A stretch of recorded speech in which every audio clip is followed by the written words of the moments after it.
So let's revisit Hamptons, the Hamptons. Okay, remember that whole debacle? Another thing that I said to the public was that Seth Dillon was pressing Charlie. I said there was a smaller meeting that took place. I said Bibi Netanyahu called and he offered to take Turning Point to the next level when I sat down with Erica. And she conceded that, yeah, she was there. I had no idea, by the way, that Erica was there. The first time I found out Erica was there was when I was sitting across from Erica. And she conceded that, yes, the Israel thing came up, and just as the people told me that his perspectives on Israel were being challenged. And then she said, yeah, I was there when Bibi Netanyahu called. Okay, how come no one has confirmed that? There's a piece of me that is angry about the fact that I have been telling the truth, and I feel like I have been being gaslit about that. So there wasn't a ton of breaking news from Candace Owens yesterday, but that was an absolute bombshell. I cannot believe that Erica Kirk now knows factually, and we know factually, that Erica Kirk was present at the meeting in the Hamptons when things got heated, specifically over the topic of Israel, and also Bibi Netanyahu called him. Now, she claims that he didn't make that offer, but Candace Owens says that her source on that was Andrew Kolvet, the head of PR for TPUSA. He did not offer to take Turning Point to the next level. And I said, really? She said, yeah, I don't know who your source is on that, but that part's not true. He did call, but that part's not true. So what I told her, what I think shocked her, was that my source on that, which I had never previously revealed to the public, was Andrew Kolvet.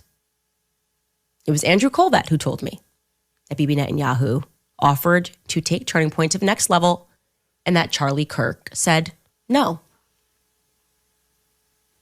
And we're just going to pretend as if like these mixed messages don't mean anything. Additionally, Erica Kirk has now acknowledged that, in fact, yes, there were messages from her deceased husband to a bunch of people within TPUSA, including the head of his security, saying that he feared for his life just a day prior to him being assassinated. And she's not asking these questions. Why is Candace Owens asking these questions? Why is his widow not 10 times more, 100, a million times more concerned than Candace Owens? It makes no sense to me. I'm completely bewildered by this, and I'm totally shocked that this isn't like a huge national story. That in fact, basically all of the allegations that Candace made about that meeting, about the text messages, are all true, and yet people are still acting like she's just a lunatic. Whereas his wife is being defended by and large, despite the fact that she's overlooking all of these glaring omissions. Ah, yes, I forgot. We don't have to take any of these things into consideration because Mitch Snow is allegedly a fraud, as Alex Jones and all of these other detractors to Candace Owens have been pointing out. Mitch Snow put out a post, I don't know when, alleging that the Zodiac killer was in fact his father, which kind of makes me feel better because I have not put all of my eggs in the Mitch Snow basket. Again, though, despite the fact that I find that very far-fetched, it doesn't really matter. I made this point just last week. It doesn't really matter. Mitch Snow can be a crazy person. He can be a liar. He can be this and that and this and that. It doesn't really matter. Were these people at Fort Huachuca or weren't they? If they weren't, let's move on. If they were, okay, then we got something. We got something really big here. But if he's wrong, if he's crazy, if he's a liar, whatever, it still doesn't change the fact that all of these other things are true. All of these other things point to additional motives that could either supplement or completely replace the Tyler Robinson narrative. So just keep that in mind. Listen, that Jeffrey Epstein story is a big deal. Please do not let that story go. Keep your eye on this. Catherine Rumler, we need to keep the heat on this case, folks. There are a lot of people who are knee deep in the Washington swamp who are not telling you the truth about serious allegations out there that Epstein may have had video and audio of people out there doing things they shouldn't have been doing. And you should be asking yourself the question, how is it that all these people, the CIA director, the Obama fixer, Bill Clinton, all intersected paths with Jeffrey Epstein? Jeffrey Epstein isn't with us anymore, and nobody seems to want to talk about it. Outside of a few entrepreneurial media outlets saying, hey, this is a big deal. He killed himself. You want me to I've seen the whole file. He killed himself. Keep your eye on this story. I know You want to move on, do not move on. And then never mind. Disregard all of it. And then today he is declaring war on all the black pillars and grifters like me. Yeah.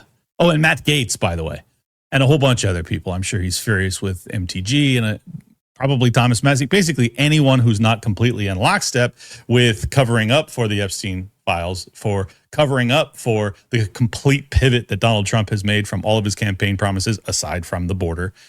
So yeah, this is just a continuation of the lying. But perhaps I'm overreacting. Let's hear what Tim Pool has to say about it. He's coming back, ladies and gentlemen. I'm a big fan. I think Dan's a good dude. I think he did his best. And I got to tell you, I do think there's a lot of black pillars and grifters. And I am sick of this fake purity test, no strategy garbage coming from people on the right. Yes. The notorious grift your way by criticizing the sitting president strategy on the right wing when there's a Republican in power. I'm not familiar with that strategy. Could someone fill me in? I have not been receiving my, propaganda bucks to criticize Donald Trump on behalf of I don't know what entity. And for the record, it's not blackpilling to be critical of a guy who advertises himself as some deep state destroyer who then gets to be the second in command of the federal police force, the FBI, and does not lock up or even indict. Now, granted, it would be Bonnie that would indict, but you know what I'm saying. Basically brought no one to justice. None of the deep state was brought to justice. The only person with a pending indictment right now is John Bolton, who's ecstatic about our invasion and toppling of Maduro. So I don't know. I feel like I am totally well-founded in being very, very angry. Now, that doesn't mean that just because I'm angry, I've given up all hope that if Donald Trump and this administration actually starts to do better things, that I won't be positive about it. I would be, of course. That's why I'm so critical. That's actually what gets you better behavior, is to tell the truth about the people in power that don't deliver when they promised to do so. And that's all I'm doing. If they wanted to lie to control the narrative, it would have been so simple for Bongino to say, guys, I'm looking at the Epstein stuff and it is bad. It's going to take us some time. So I'm giving you this update to let you know we're on it and we'll get it to you. And then you just ignore it and it goes away. Seriously. I'm glad he didn't. I'm glad they just came out and said what they thought, but I find it all hard to believe. I really do. So this is such a bizarre rationale from Tim. I can't even wrap my head around it, honestly. So he's arguing that, look, it would have been a lot easier for them to just say that this is very complicated and we'll get you the answers eventually and then just not deliver, as opposed to coming out and just denying outright that the files existed, which is what they did until they were forced to disclose otherwise. And then it turns out months and months later, after they've lied through their teeth and after the whole white binder affair to the influencers months prior, now there's millions of documents for the Epstein file that are being parsed through, and they have hundreds of DOJ attorneys that are going through redacting everything. I mean, it's a complete shit show.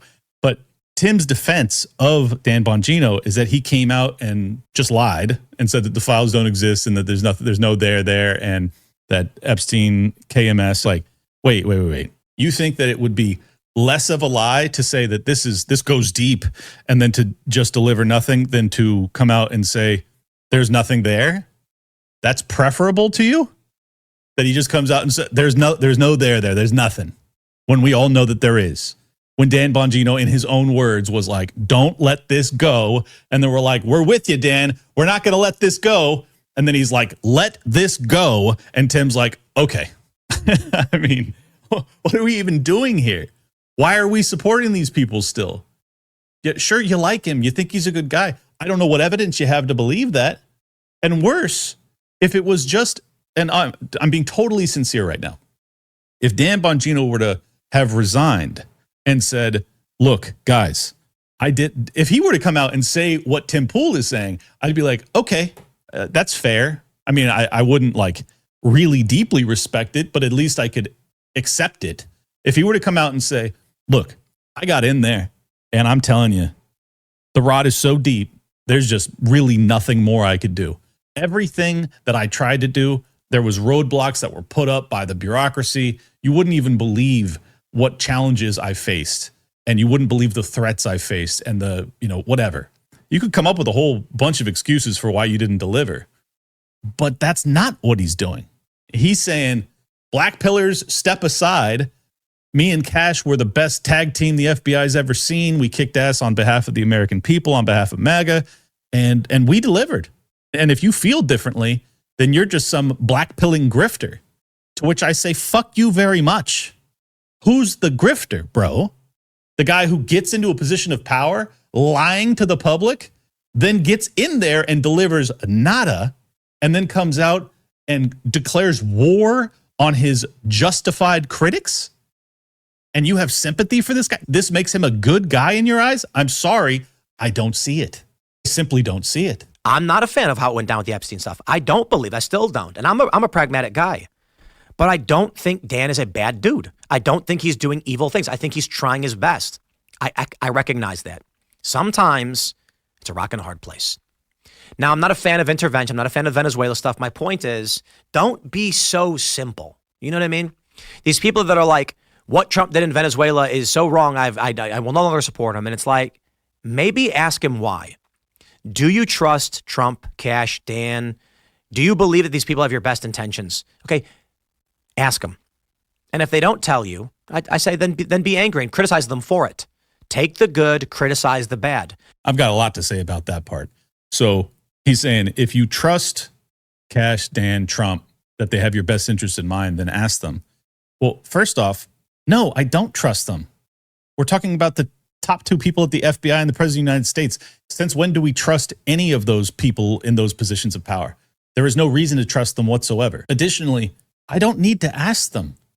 Trump has already said explicitly why we went into Venezuela. He's like, oil, we're taking it.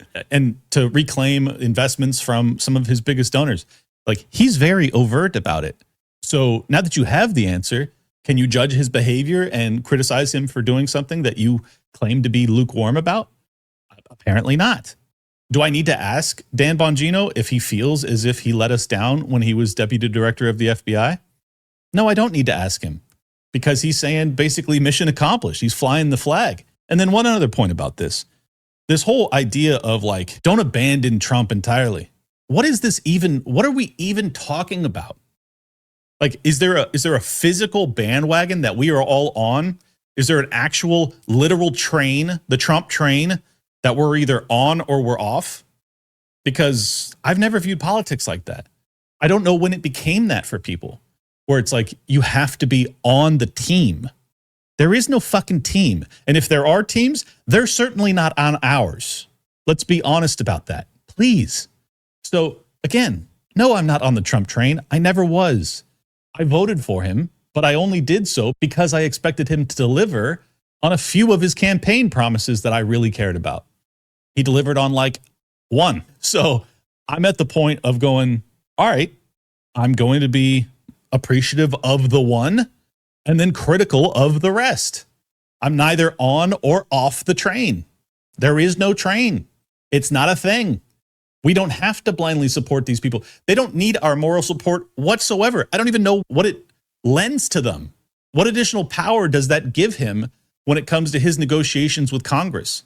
Which Congress, by the way, has a 15% approval rating, and Donald Trump is currently asking them for advice on why the American voters, aka the right wing, aka his base, is not on board with him anymore, or at least not to the extent that they used to be. Think about how unbelievably detached from reality you have to be to go, these voters, they just don't see how great I am. And then to go to Congress, an organization with 15% approval, and go, can you tell me what I'm doing wrong? No, they can't, because they're doing the same shit you are. They're all failing. You're failing. They're failing. The whole thing's a failure. So obviously you're not going to get good advice from them. I'll tell you who you could get good advice from, though. His name's Thomas Massie. Or you can call up MTG. Oh, wait. You just pushed her out of power. Oh, wait. You're actively primarying Thomas Massie to the tune of $22 million. Oh, wait. If anybody else in Congress were to actually sit you down and say, listen, Mr. President, I respect you deeply. However, I think It's the fact that you've abandoned your base and you stopped delivering on their behalf and instead have completely dedicated your second presidency, contrary to your public campaign promises, to deliver almost entirely on behalf of your donors and a foreign government. And I don't think that they like that. And then he'd be like, well, thank you for the feedback. Also, you're fired. He would immediately marshal his forces to primary that congressman too. So why do you think he's not getting advice? Why do you think he doesn't understand what his base feels and thinks? Because everyone around him is a yes man, because everyone around him is scared for their life. And I'm talking about the 3 to 5% of Congress that isn't purely, deeply evil.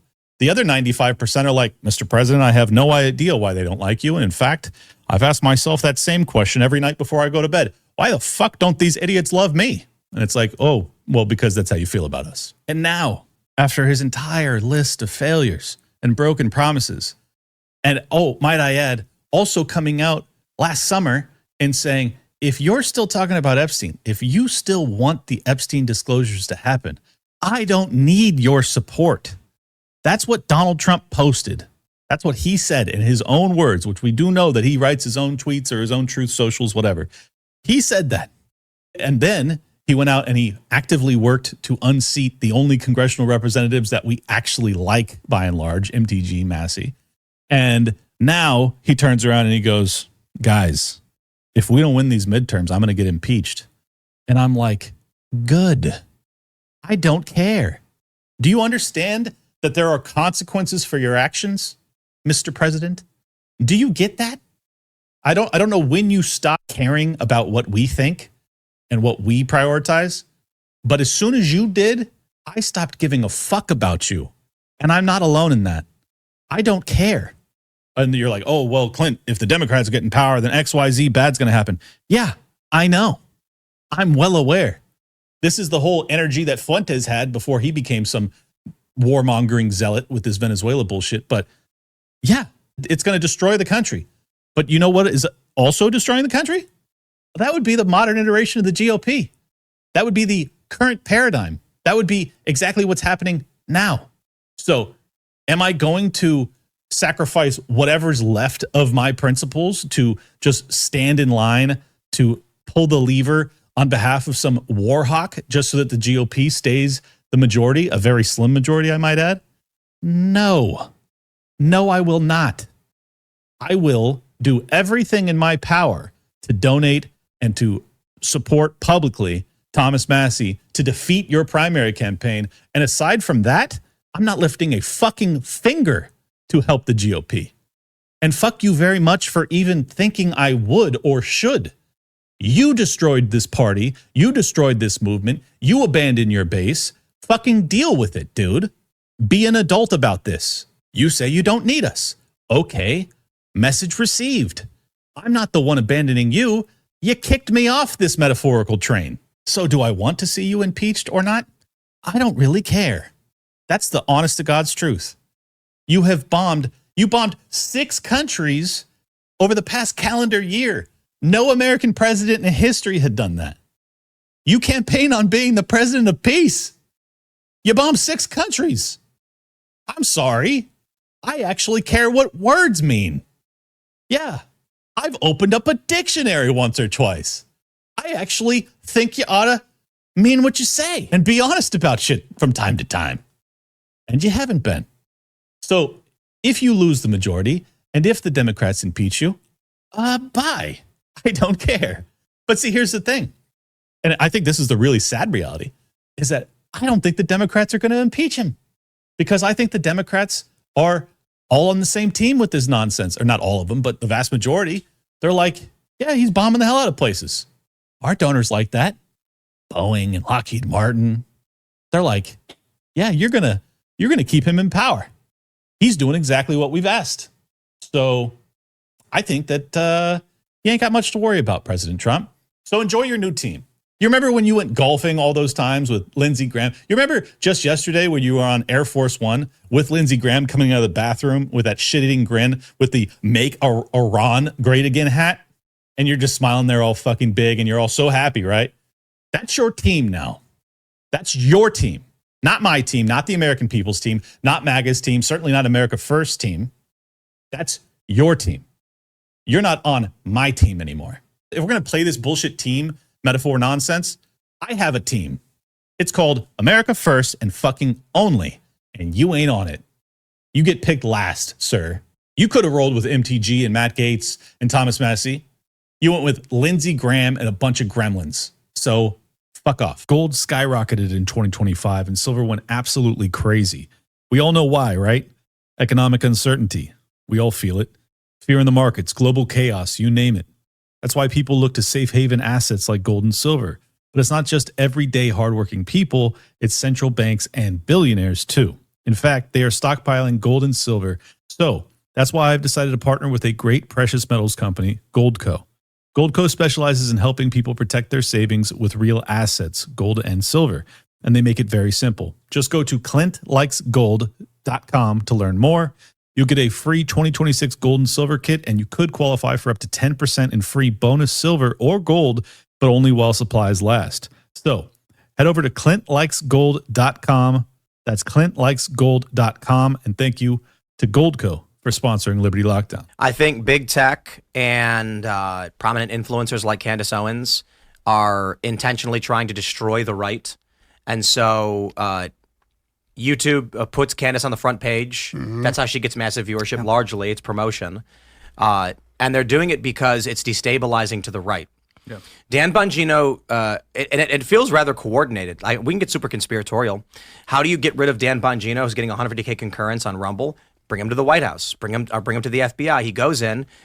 It's an immovable object. He's unable to get these things. Then they immediately send out their propped up influencers to accuse him of being evil, when it's more like it's politics. So Tim can see a conspiracy amongst people that are upset with Dan Bongino, the Trump administration, the FBI, but he can't see the conspiracy theory behind Dan Bongino lying to get into that position, Trump lying to get into that position, and then not delivering on their promises. That's not the conspiracy. The conspiracy is that we're upset that they lied. I am mystified by this analysis, honestly. And I'll just tell you my read. It feels as if Tim's bias is getting in his own way, that he wants very much to maintain a positive relationship with the White House so that he can continue to have his reporters go to the White House press briefing or whatever. I can't come up with any better explanation because it's just so obvious why people are upset with Dan Bongino. It's so obvious why people are upset with Donald Trump. Deportation numbers are about 1/5 of what Biden was letting in per year over his first full year. So we're not even close to offsetting the damage done to this country just during the Biden administration. Donald Trump ran on no new wars and then bombed 6 countries. I know Tim. I know him well. I know that he's not a pro-war guy. I don't even understand why I need to make these arguments as to why we're all justifiably angry. But Tim's not alone in this. There's a lot of people that I, broadly speaking, like, who seem to have just completely lost their minds when it comes to this Venezuela thing. You got Matt Walsh going full hawk. You got Nick Fuentes going hawk, which I did not see coming. And then Cernovich was on with Tucker Carlson yesterday. He's justifying it to the end of the earth. He's even saying we need to go further than that. I mean, it's unbelievable. Matt Walsh, you keep calling me stupid, but you ran from a debate.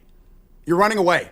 If I'm low IQ, then why are you not able to have a conversation with me about Israel and their influence in America? One, we know it's because you're a little good goy bitch for your boss. 2, it's because you will get exposed. You switched up your whole identity was about how foreign policy should not make the same mistakes. How we went into Iraq and Afghanistan and it fucked up our economy. Okay, then apply that same logic right now. And yes, we're in favor of America exerting its power to advance its interests. Okay, you're anti-interventionist. But now, yes, I'm in favor of exerting its power to advance its interests. We actually love our country and want it to succeed, unlike this guy. I'm a real American. I want our country to succeed. You're selling out your own people, you fucking fraud. Psyoping people to be simps for Israel while our country gets sucked away. I care about this country. I'm the one calling out the real problem. You're a slave to it. I don't know Sneeko, never met him, but he's got Matt Walsh's number on this one. I actually reached out to him, asked him if he wanted to come on the show to talk about it because I was like, damn, bro, light him up. And he should be. I mean, he absolutely should be. There's so many people that came to prominence seeming as a voice of reason, seeming as opposition to the empire, as opposition to the interventionist, neoconservative, hawkish mentality that has ultimately hollowed out not just this country, but damaged much of the rest of the world, driven us towards bankruptcy. But suddenly you get one seemingly successful on its face snatch and grab of the president of Venezuela, and all of a sudden it's like, nah, we're back in. Hoorah. America first, baby. America first means intervention. America first means war. No, it doesn't. And you're not going to bastardize this term. You've already stolen MAGA from your base. You're not going to also steal America first, and you're certainly not going to steal America only. That over my dead body. That's mine. America first and fucking only. That's mine. You can't have it. Venezuela, China, Iran, they're all connected. If somebody tells you this is all about the oil, listen to them, because it is, but I don't know if they understand what they're even saying about that. This is about the hemisphere. This is about the U.S. military and the war machine.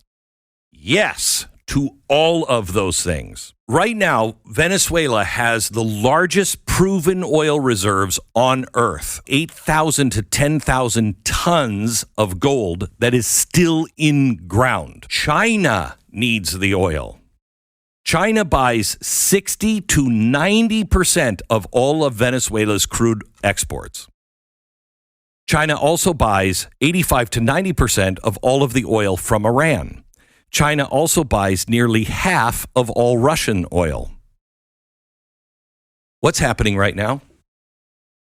Well, 60 to 90% of all of the exports from Venezuela now not going to China. How is China going to be able to power all of their electricity needs? Oh, and what else has been destabilized this weekend? Iran. So Glenn Beck throws a lot of stats at you, but he leaves out one that's really, really important. And that's that China only gets about 5% of their annual oil consumption from Venezuela. If you think that they can't replace that, you're simply not thinking. They'll easily get it from Russia or Iran. If you topple Iran, they'll get it from some other neighbor. It's not as if China is actually going to go without oil. They're an enormous economy. They have to have it to function, and they will go to war for it.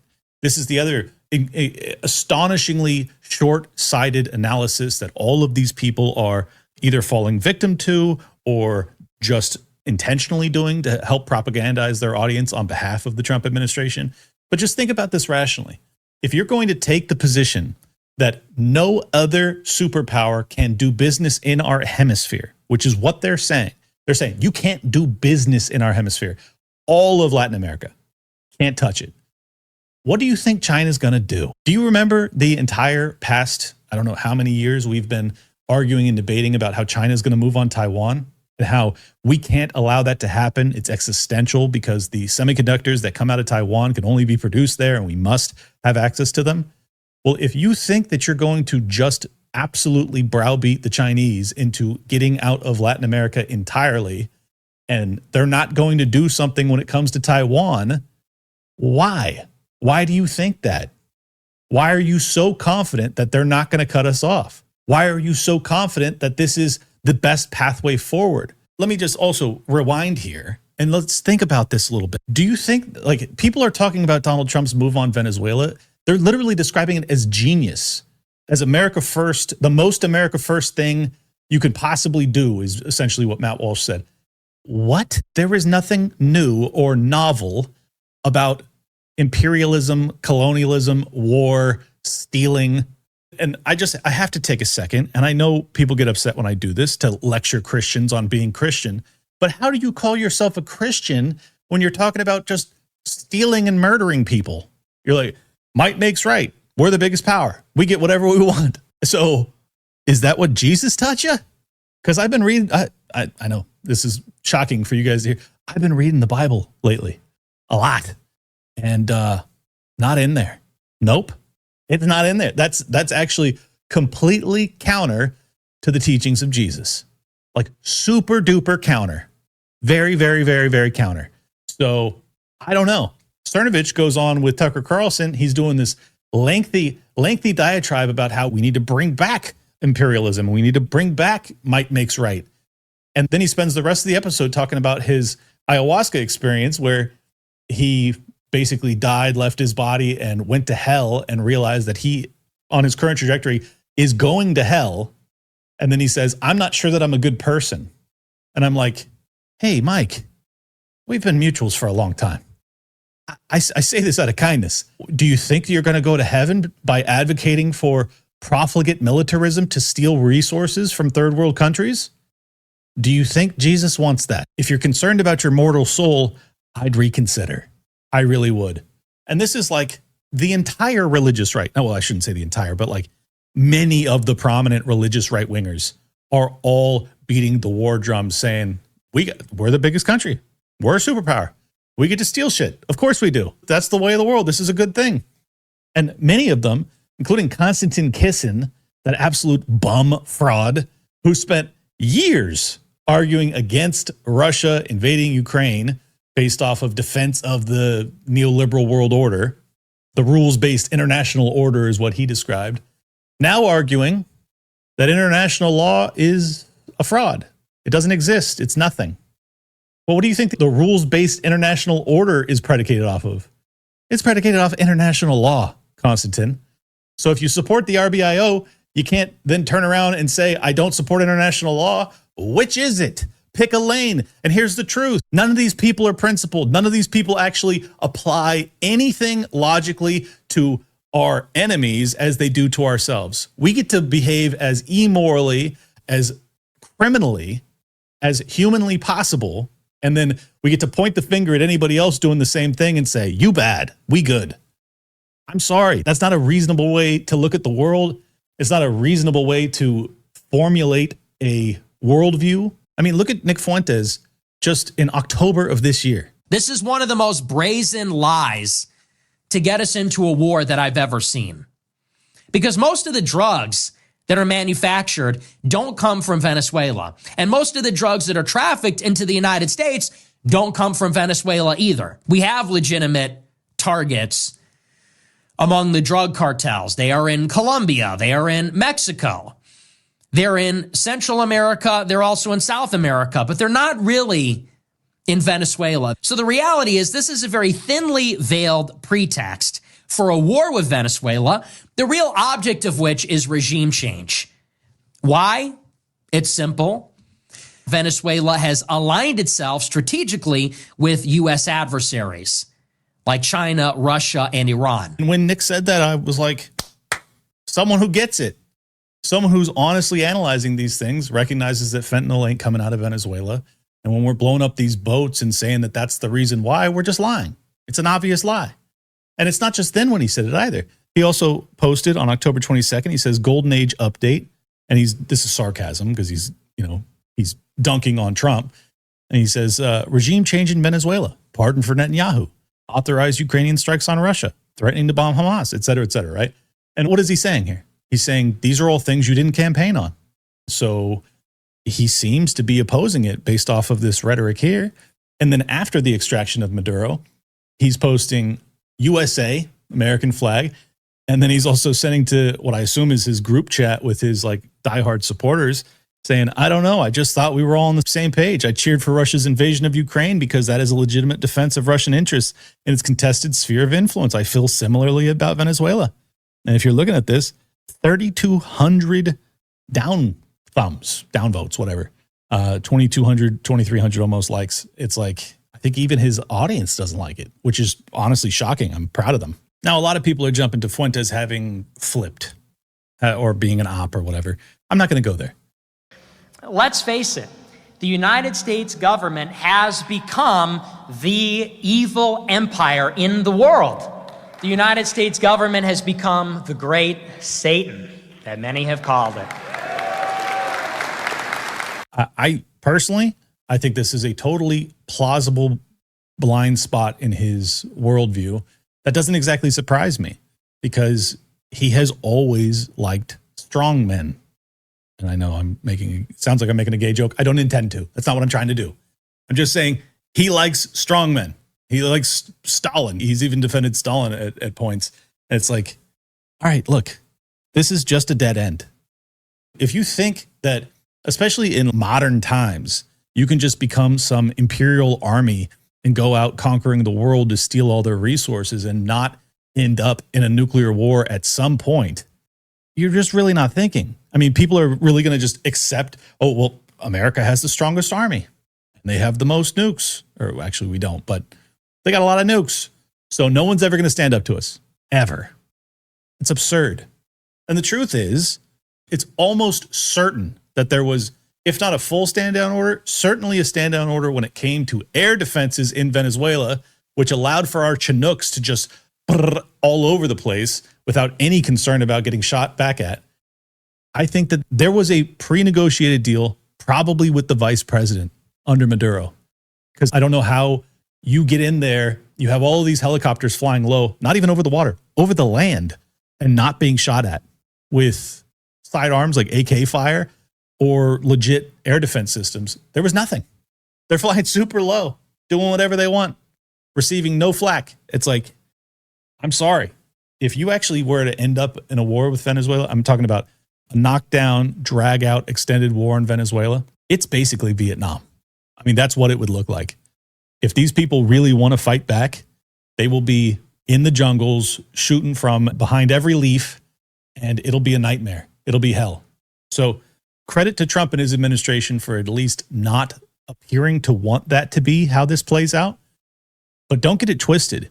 If you abuse this situation aggressively enough, that is where it will end up. And really, setting Fuentes aside, what I've come to the conclusion of over the past week since this attack happened is that these people really have no geopolitical understanding. I don't think they've ever read an article about the war on terror. I don't think they know anything about it. Like literally nothing. Look at Haiti. What part of Haiti are you saying to yourself, we need more of that?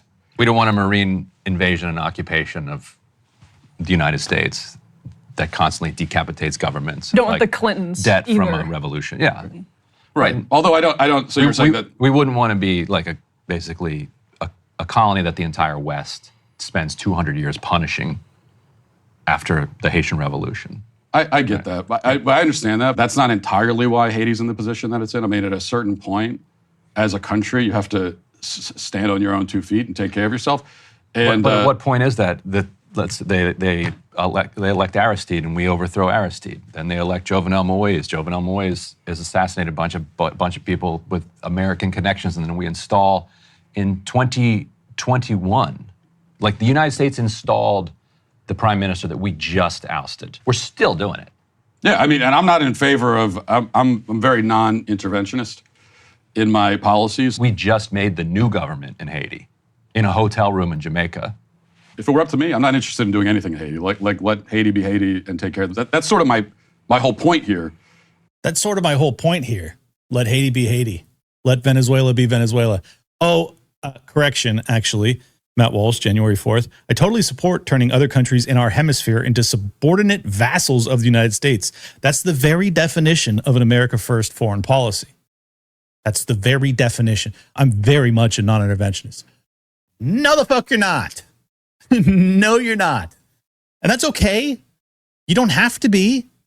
But please don't wear my ideology like a skin suit and then discard it the minute you want to get, I don't know, your fucking war jollies off. I mean, Matt Walsh knows so little about geopolitics that when he's talking about Haiti with Ryan Grimm from Dropsite News, which, by the way, shout out to Ryan Grimm, absolutely eviscerates him. Oh, you got to get over stuff from hundreds of years ago and stand on your own 2 feet. And Ryan Grimm's like, yeah, well, we just ousted the prime minister that we installed, and that was like 2021, like 4 years ago. So get over it. Pull yourself up by your bootstraps. Look, I'm not defending Haiti either. I'm not sure that they'd be crushing it if it weren't for our intervention. Oftentimes people leap to that conclusion because imperialism, a lot of these areas don't end up flourishing, and it's blamed forever. But I'll tell you what, picking the leadership of all of the foreign countries in your hemisphere and making it so that they only do the bidding of special interests within America so that they cut sweetheart deals to our largest corporations doesn't help.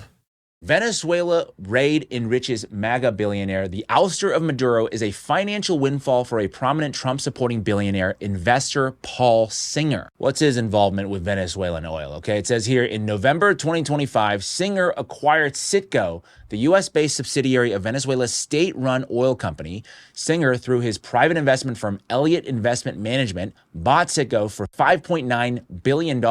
In remarks to Fox News on Saturday, Trump made clear that one of the motivations for Saturday's attack was to increase the production and export of Venezuelan oil. Jaime Brito, an oil analyst at OPIS, said access to Venezuelan oil exports will, quote, be a game changer for U.S. Gulf Coast refiners in terms of profitability.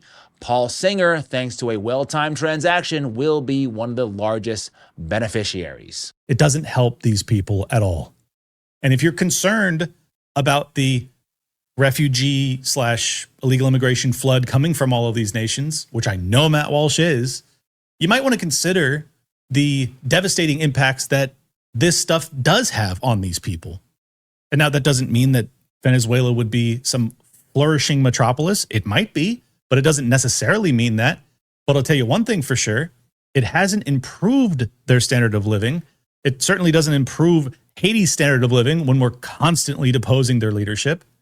Constantly. You can ask the Libyans how well they're doing after Gaddafi left, or the Syrians now, or the Iraqis, or Afghanistan. Our track record is horrific. I don't even understand why I have to make this argument.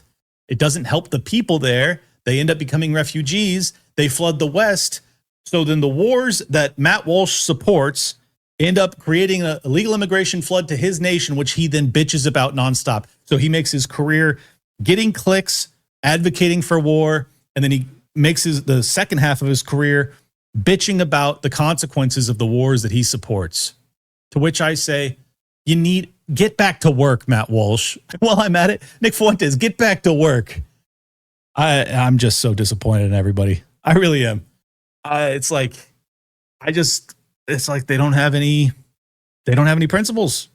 Like, I know people go like, oh, you got libertarians, all they talk about is principles and all they do is stick to the yeah, well, what the fuck else do we have, man? What else do we have if we don't have principles? How do you actually expect to like judge any other behavior from the rest of the world if we're just thieving marauders? That's what you prescribe to make America great again. That's what you prescribe to put America first, is to just go out and bomb and rob the rest of the world as brazenly, as aggressively as humanly possible. And you think that it's going to work out great? Issue of Venezuela. Because I heard voices kind of saying it's not so bad and Latin America is not so bad, but I'm not convinced. And the question you have good reason not to be convinced. You have good reason. It is getting worse. Right. And little by little, as long as oil money works. I'm told that by our experts, it's the only, except for Iran, it's the only government propagated anti-Semitism today around the world. It's already formally. Right. This is quite scary. Within the country and then outside. So are you pressing in any way? We've talked to Jesse Jackson, who has a relationship, but it's not for camera, but there are other plans. We'll talk about it in a minute. And for Fuentes to overlook this is just mind-bending. It's Isaac Herzog, basically the anti-Semitism czar for Israel. And he's having a meeting about a decade ago with some local person talking about anti-Semitism in Venezuela. And now that you've lived through the past 3 years, what do you think they're actually describing as anti-Semitism in Venezuela? Be like, they actually are just allied with Iran. That's it. That makes them anti-Semitic. It's crazy. And then he says, you got any plans to deal with this? And he's like, well, we've got plans that we can't talk about on camera. And I'm like, did we just witness the plans last week? We might have. It's a distinct possibility. Let's not lie to ourselves. It certainly could be. And I already laid out all of the arguments as to why I think this is a precursor for war with Iran. The Iranians are on notice. The Iranian regime. President Trump has already warned, listen, you start shooting protesters en masse, and the U.S. isn't going to sit still for that. That there are a lot of people who are very, very upset on the so-called isolationist right. People who have in the past, for example, suggested that the only people who would be against Nicolas Maduro's continued regime are globo homo. Well, I suppose the administration may have to explain to people like Tucker Carlson that, in fact, it was not globo homo that ousted Nicolas Maduro. It was a conservative Republican president, a gutsy president who makes the calls to preserve America's national security and her foreign interests, her interests in the Western Hemisphere, and her interests internationally, undercutting enemies of the United States, ranging from Russia to China to Iran to Cuba, with moves like this. So we officially have Nick Fuentes on the same side as Ben Shapiro when it comes to American foreign policy in this instance. Yikes. Yikes. And it doesn't just stop there. Here's General Jack Keane, who was one of the top guys under the Bush administration during the War on Terror. The implications here are really great for the Venezuelan people. He's talking about Venezuela. The implications there are really great for the Venezuelan people. Oops. You almost told the truth, Jack. I'm just saying, man, I've laid out a lot of evidence. There's more that I haven't even had time to actually really unpack for you guys. But like, there's a lot of evidence that this intervention was at least significantly on behalf of Israel. And I was watching Tim tonight, and he's just dismissing it like we're all lunatics for calling this stuff out. It's like, no, you're just ignoring it. You're just obviously ignoring it. So I've been nuking a lot of people that I, generally speaking, like. I got to give some credit now, because the vast majority of people completely reverted back to kind of a war hawkish neoconservative type mindset, but not Megyn Kelly, which I'm shocked, because she has been under pressure for a long time for standing by Candace Owens and Tucker Carlson, and she's going to get major heat for this. And it makes me wonder if maybe that's the reason that she's been under so much pressure. I have seen what happens when you cheerlead unabashedly U.S. intervention in foreign countries, thinking it's for our good and for the international good, only to wind up with what we've called quagmire. 9 times out of 10, they don't work out well. And what does it mean in terms of boots on the ground? Trump is saying, I'm actually fine with that in Venezuela. Well, whose boots? Because I have a 16-year-old boy, and I have a 12-year-old boy, and I have a 14-year-old girl. And a lot of my listeners have children, too, who are actually the ones who might have to fill the boots. So I think I speak for a lot of moms and dads, for that matter, when I say I'm staying in yellow territory until we know more. And I will not be joining the Fox News cheerleading brigade this time. I've been burned too many times. Let's go. Let's go, Megyn Kelly. Yes. Throw off the Fox News shackles. Extrapolate from very recent history when it comes to Afghanistan, Libya, Iraq, Somalia, Sudan, all these. The interventions have not worked out very well for us or for them. We're always sold it's going to be easy. Welcome as liberators, blah, blah, blah. We'll take the resources. We get this and that. What has it done to improve our standard of living in America? What has it done to bring justice to the Epstein clients, for instance? Nothing. We're ruled by criminals and oligarchs. And I think more and more people are waking up to it. I think more and more people are turning off the channel when people who aren't willing to be honest about that get on the TV. And that's a good thing. And this is the whole reason that Shapiro is lashing out, freaking out, trying to topple Tucker Carlson, because he's devoured his audience. All of us have devoured Mark Levin and Ben Shapiro's audiences. And more people are now, the more moderate YouTubers are even being devoured, because they're not willing to take a stand on this stuff, despite the fact that the majority of like tuned in political analyzers, y'all, have woken up to this long ago. And they're like, I know I'm being sold a bill of goods. I know you're bullshitting me, and I'm not going to keep fucking giving you my attention.